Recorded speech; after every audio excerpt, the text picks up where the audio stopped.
What's up everyone, I'm Eldridge, and today I'm not going to go in depth on game design or lore or any of that stuff. I just thought it would be a good idea to sum up all the things we now know about the first installment of the beta phase. Last week, on the 24th of February, there was a stream by City State Games where Mark Jacobs told us all about Beta 1. However, this particular stream was 1.5 hours long because it had a really long Q&A session. And a lot of the really good and valuable information that we got is kind of buried in a really long Q&A that also includes some stuff that maybe isn't as interesting to the casual observer.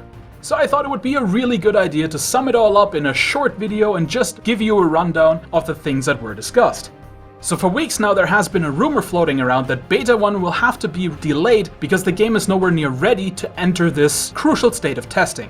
However, the announcement was not that Beta 1 was going to be delayed, quite the opposite actually. Because what happened is that on the 23rd of February, one day prior to the stream, City State Entertainment went into hard crunch. This means that for at least 3 weeks or however long they have to, they will work 60-hour weeks of 5 12-hour days.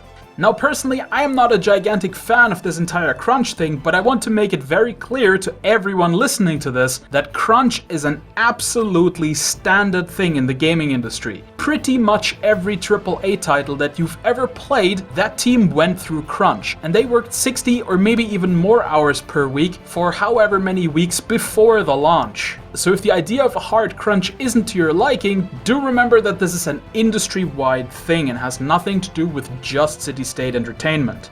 But let's move on because there's a lot to talk about. So during this 3-week crunch, there will also be a lot more live streams again. So if you want to see concept art, animations, game design, coding, blah blah blah being done live, you should definitely keep an eye on City State Entertainment's Twitch channel because there are going to be a lot of live streams where you can look at people doing work. And you can see the game take shape live as you observe. The team is planning on making these live streams as fun as possible with trivia contests. It's also a great opportunity to ask some of the developers about what they do, maybe even get some sneak peeks on things. It's always fun to watch those. And now I'm going to quickly run over the things that came out of the Q&A session that are pertaining to Beta 1. So anything that isn't pertaining to Beta 1 I'm not going to talk about. If you want to hear about all of that stuff, you'll have to watch the live stream. First up, gifting will be available for Beta 1. So you will be able to buy backing tiers and such and gift them to other people, but it also means that the friend invites that came with some of the Kickstarter backing tiers will be available for you to finally use. So in time for Beta 1, you will be able to invite your friends to Beta 1 if you happen to have one of those Kickstarter tiers. We will definitely get 3 combat classes per realm. That will be the heavy fighter, the healer, and the archer for each of the 3 realms, and each realm will also get the crafting class. Crafting will, however, be a little bit more limited in scope and more focused on the options of the Vox and all of those things, because it's still a little bit more about testing the system. So I'm guessing we shouldn't expect the crafting classes to be too fleshed out yet. It's more about the systems, and there's also not going to be the crazy variety that the crafting classes might probably have, and instead we're going to have a rather basic crafting that allows for the making of armor and weapons and all the things that are actually really important for the RVR experience. The decision to put archers into the Beta 1 phase instead of the mages was because archery is a brand new system that has to be tested. Magic has already been tested in the alpha phase, and it is still going to be tested through the healing classes. And as such, it is really important for the archer to be in as quickly as possible so that the team can see if the archery system they came up with is even good enough for the game, or for that matter, if it's even fun. More classes will be added to the beta as they become available. So as soon as a new class has enough of its features implemented, it will be added to the beta client and we'll get to test it. And because we're going to see real classes, we will also get to see a whole host of new animations and graphics, but there will still be a lot of placeholders, because graphics and animation are not as important as getting all the systems right. As soon as all the systems are in place and they work, then it's time to focus on making all the animations and graphics as pretty as you can. But for just testing the game, expect everything to be a little bit more rough around the edges. Now, another important thing for anyone who has never seen a classic beta test and only knows the weekend or all-round beta tests that are really just marketing tools nowadays, the beta servers will not be online 24/7. Tests will be of varying length. Some might only be a few hours, some might be a weekend, some might be a couple of days, another might be an entire month. So if you plan on testing the game, don't complain when the servers aren't online all the time. The beta tests will also be focused, so sometimes there will just be an RVR beta test where everybody has to go to a specific point and then just battle it out or wherever so that performance can be tested and certain spell effects and how they impact performance, all of those things. Just as an example, there could also be building focused tests or destruction focused tests. We'll have to see what the tests then actually bring. The beginning of Beta 1 will be subject to NDA, but the NDA will lift shortly thereafter, and as soon as the NDA lifts, by the way, expect a lot of videos from me on Camelot Unchained, because I'm going to be testing the game quite frequently, so it just makes sense for me to actually film what I'm doing. And I already got quite a few things planned for when that curtain of NDA finally lifts. And it will also mean that there will finally be gameplay in my videos and not just pictures. Next, we will be able to build and destroy structures pretty much from the get-go. Reason being that they're a pretty new system and they just need a lot of testing, kind of like archery. Siege equipment will also be available, so get your castle building hats on and get ready to tear them down with trebuchets. Beta 1 will, however, definitely not include the mechanic of islands moving together when two islands next to each other have been captured by the same faction. All that sort of stuff is going to be way later in the beta phase. For starters, we're probably just going to be testing hitting each other over the head with clubs, building nice little houses, and kicking the crap out of the other guys' little houses.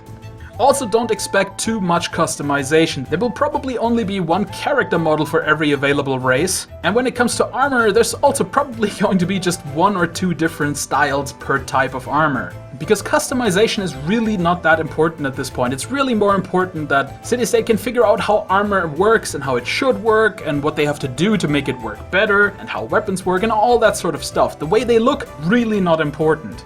What is, however, important is the stats that are being used by abilities, and they will work. There will, of course, maybe be stats that won't be used by any abilities right at the beginning, and those stats probably won't be working, but all the pertinent stats will be in.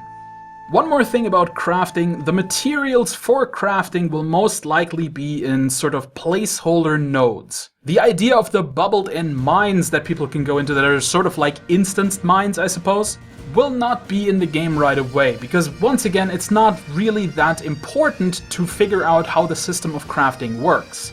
And just having a silly little node on the ground is much easier to design than an actual mine shaft. Realm choice will not be restricted for testing purposes, so if you want to have Arthurian, Tuatha and Viking characters, that is entirely up to you and that's totally fine.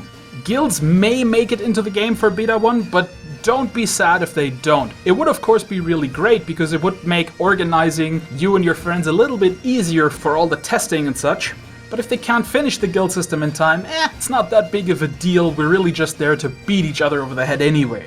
The plan is also to have progression include the nightly report if at all possible. If you didn't watch during the batshit crazy days, basically, instead of just getting experience right away, what's supposed to happen is that at the end of every night or overnight or however, you are evaluated based on what you did the previous day. And then in the morning, you get rewarded in a chunk. So that when you log in the next day, you look at your nightly report and you're like, oh yeah, I made a whole bunch of experience in swords and in this and that. And it just feels a little bit better. Kind of like how when you play a lobby shooter, you only know exactly what kind of experience and credits and everything you get once you leave the battle.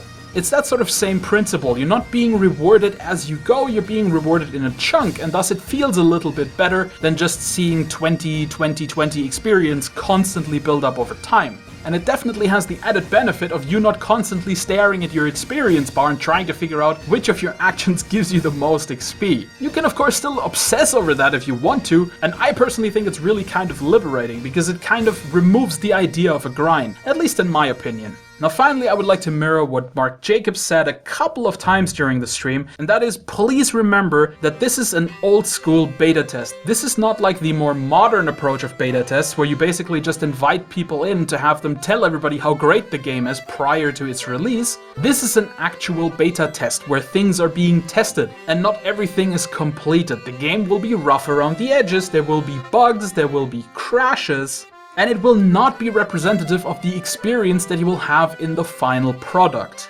So if you don't want to test because that sounds like too much work, that's just fine. Don't worry about it. There will be enough people willing to test the game. You don't have to. You can take the chance to dip in and see how far the game is along, and then just wait it out until the game releases.